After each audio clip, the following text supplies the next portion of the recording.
In today's video, I'm going to show you how to enhance videos in Microsoft Edge in just a few quick steps. This is a simple setting that can improve the way videos look while you're browsing, and it only takes a moment to turn on. If you find this tutorial helpful, make sure to hit the like button and subscribe for more easy tech guides just like this. Now let's jump right in. First, open Microsoft Edge on your computer.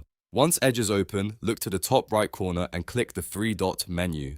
This opens the main settings and options panel for the browser. From there, click on settings. This is where you can control all the important options in Edge, including display, privacy, performance, and more. After the settings page opens, look at the menu on the left side and click System and Performance. This section contains options that affect how Edge runs and how it handles media, tabs, and background activity. Once you're in that area, click System. You may need to scroll a little, depending on your screen size, but the system options should be easy to find under the System and Performance category. Now that you're in the system settings, look for the option labeled Enhance Videos. This is the setting you need to turn on if you want Edge to improve video playback. Simply toggle Enhance Videos on. As soon as it's enabled, Edge will start applying the enhancement feature when supported videos are played in the browser.